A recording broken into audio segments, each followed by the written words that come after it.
السلام عليكم اصدقائي صديقاتي، كيف دايرين؟ نتمنى ان شاء الله تكونوا بخير وعلى خير وتلقاكم القضيه ديال اليوم بافضل حال. وكما العاده خذوا لكم شي بلاصه تكون ترونكيل، شي حاجه تشربوها واجيو تعرفوا القضيه ديال امينه الزوين. القضيه ديال اليوم قضيه مغربيه، والاحداث ديالها وقعوا في حي زواغه في مدينه فاس. وغنبداو قصتنا من عند واحد الكوبل اللي مزوجين. الاسم ديالها امينه الزوين والزوج ديالها سميتو هشام. هاد الزوجين هادو تزادوا وكبروا في مدينة ديال فاس، وايضا في مدينة فاس غادي تعرفوا تماك فين غادي تزوجوا. ولدوا وليداتهم، ربي رزقهم بثلاثه ديال الوليدات، جوج دراري وبنيه. الاوضاع الماديه ديالهم ميسوره والحمد لله. هشام كان خدام في شركه، وايضا كان وارث من العائله ديالو جوج ديال لي زابارتمون، وحده ساكن فيها وحده كارهه الافارقه. الدار اللي ساكن فيها هشام كانوا فيها 4 ديال لي زابارتمون، جوج واخدهم هشام وجوج اخرين واخدهم الاخ ديالو اللي الاسم ديالو حسن، اللي كان خدام معلم ديال السياقه.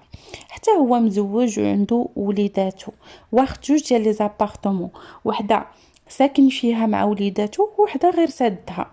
كل واحد عايش مع الزوجة ديالو ومع وليداته، الأوضاع غادية مزيان والحياة مستمرة. ولكن المشكل اللي كان عند العائلة واللي كان عند آمنة أنها ما فهماش هي ومرت لوسها حسن. كانوا دائما المناوشات بيناتهم في الدار والاتهامات والحسد بيناتهم. وراكم عارفين المشاكل بين العيالات والهضره بين العيالات، كل وحده كتمشي كتشكي على الزوج ديالها باللي راه دارت ليا الاخرى، وكيبداو المشاكل، خصوصا انهم ساكنين في دار ديال الورثه وكل واحد كيبغي يفرض السيطره ديالو على الاخر.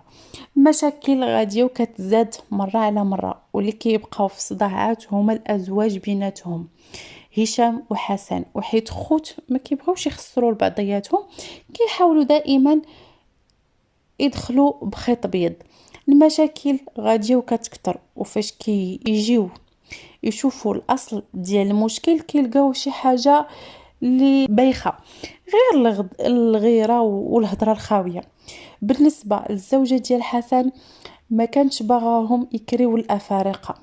واحد النهار غادي تطلع عند امينه تقول لها طلعت للسطح باش تنشر، وواحد فيهم يعني طلع باش يتحرش بها، وبلي انه ما كيحترموهاش وضروري خاصها تجري عليهم. امينه قالت لها بلي الناس اللي كاريه ليهم عارفاهم ما يقدروش يديروا هذا الشيء، وبلي انها غير باغا تجبد معها المشاكل والصداع. بقاو في الصداع وديما المشاكل. ما كيجي حسن وهشام فين يحلوا ليهم واحد المشكل حتى كيلقاوهم جبدوا مشكل واحد اخر. غادي يبقاو على هذا الوضع هذا حتى نهار 26 في شهر 8 سنة 2022. في هذا النهار الزوجة ديال حسن غادي دير المشكل وغادي تتهم أمينة بلي أنها سرقت لها واحد السيرفيت ديالها في السطح، وهنايا غادي تتهمها بالسرقه. ناض المشكل وامينه ما غاديش ترضى على راسها بلي انها يعني تهمها بهذه التهمه بالسرقه. غادي تتصل بالزوج ديالها هشام وغادي تعاود ليه هاد الحقره اللي تعرضت ليها من مرت لوسها. هنايا هشام غيجي مباشره عند الزوجه ديال حسن، غيقول لها يعني شنو هو الثمن ديال هاد السيرفيت هادي، انا غادي نخلصها لك وفكوا علينا هاد المشاكل وهاد الصداع هذا وسدوا هاد الموضوع. دازو ايامات قلال، حسن والزوجه ديالو غادي يجيبوا كميه كبيره ديال الدجاج وغادي يديروها في ديك الدار اللي غير سادينها. هنايا مع المده هشام وامينه ما غاديش يتقبلوا هاد الشيء، خصوصا انهم كيف يقهم الدجاج مع 4 ديال الصباح وزيدوا عليها الضجيج وانه والريحه اللي ما كتستحملش. فهنا بداو النزاعات بيناتهم وقالوا لهم ضروري انكم تحيدوا هذا الدجاج من الدار. ولكن حسن والزوجه ديالو كيقولوا لهم هذه لابارتمون ديالنا وغادي نديروا فيها حنا اللي بغينا، وانتم الا ما عجبكمش الحال جريو طوالكم. هنا هشام وامينه غادي يقرروا انهم يتعاملوا مع هذه المساله هذه قانونيا. غادي يمشيو عند القايد ديال المنطقه، وهنايا غادي يدفعوا شكايه برفع الضرر، وهنايا غادي يعاودوا لهم كاع التفاصيل كامله باللي هما ما متقبلينش ديك الريحه وداك الوسخ، وباللي كيفيقهم داك الدجاج مع 4 ديال الصباح. فعلا القايد غادي يعطي الاوامر ديالو لاعوان السلطه باش يمشيو يشوفوا المشكل والحجم ديال الضرر اللي دايرين لهم في ديك الدار. داكشي اللي غادي يكون نهار 12 في شهر 9 سنة 2022. غادي توجهوا معهم اعوان السلطة للدار باش يعينوا المشكل، وفعلا غادي يدقوا على حسن، ما غادي يلقاوش في الدار. فهنا غادي يمشيو يشوفوا حجم ديال الضرر، وغادي يقولوا لهم باللي غيشوفوا شنو غادي يديروا معاهم. وهنا من بعد فاش مشاو اعوان السلطه اتصل الزوجه ديال حسن بحسن، وهنايا غادي يقولوا ليه باللي راه جاو اعوان السلطه اقتحموا لك الدار اللي فيها الدجاج، وبلي انهم ماتوا شي دجاجات تماك، ويقدر يكونوا هشام ومرته وهما اللي قتلوهم. خاصك ضروري تجي وتشوف هاد الشيء ودير شي حل. حسن غاديش يعجبو الحال نهائيا، غادي يخرج من الخدمه معصب، غادي يجي للدار وغادي يبقى يتسنى حتى يبان شي حد فيهم. وحيت حسن كان معصب والشيطان. هنايا امينه وهي راجعه من المدرسه جابت ولدها وغادي تطلع للدار، هنايا غادي تتصل براجلها هشام، غتقول ليه بلي انني راني جبت الولد من المدرسه وراني طالعه للدار. هنايا غادي يقول لها ردي البال، لا يوقع لك شي مشكل، حيت فاش جابوا اعوان السلطه فضروري غادي يوقع شي مشكل بينهم وبين حسن والزوجه ديالو. وطلب منها انها تجبد فيديو وتصور باش الا وقعت شي حاجه يكون عندهم فيديو كدليل.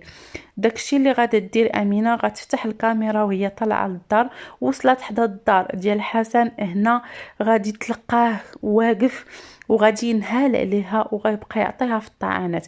هنايا امينه غتهرب هي وولدها وغتهبط مع الدروج وهو تبعها، غادي يشدها في الشارع، غادي يذبحها قدام الناس. حسن كان حاط السياره ديالو بعيده على الدار، يعني سابق الاصرار والترصد، يعني كان كيتربص بها وبعد السياره ديالو على الدار، ماشي في البلاصه فين مولف كيحط السياره ديالو باش ما تعرفوش بلي كاين في الدار.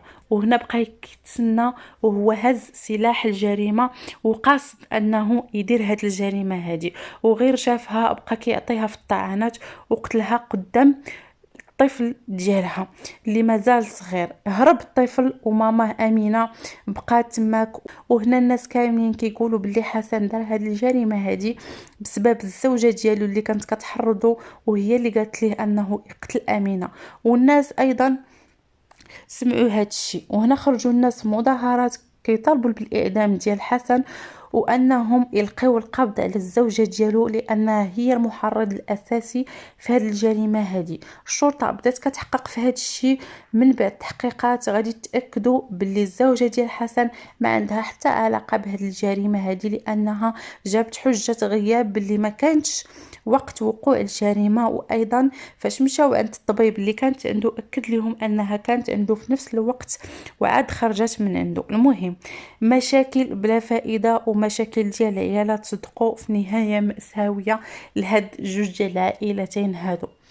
ضيعوا فيهم دوك الوليدات مساكن، الوليدات تيتموا على الام ديالهم، والاخرين الاب ديالهم غادي يدخل للسجن. وهذا الشيء كامله بسبب مشاكل بسيطه اللي لا ما كتستحقش، والله ما كتستحق.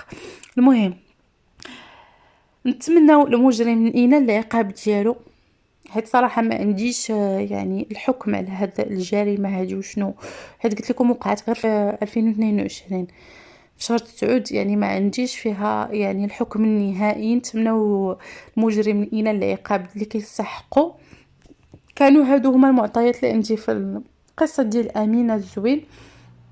نتمنى تحطوا لي الاراء ديالكم، يعني كيفاش جاتكم هاد القصه هذه وشنو نظركم في هاد الشيء اللي يعني اللي وقع ليها، يعني بسبب هاد المشاكل هادو اللي طرات بهم هاد الجريمه هذه. ونتلاقاو ان شاء الله في فيديو وقضيه جديده، وما تنساونيش من لي لايك ديالكم والتعاليق ديالكم الزوينه، وحاولوا انكم تبارطاجيو القناه مع اصدقاء ديالكم اللي كيعجبوهم يعني هذا المحتوى ديال القصص هادو الجرائم. ونتلاقاو في فيديو جديده، مع السلامه.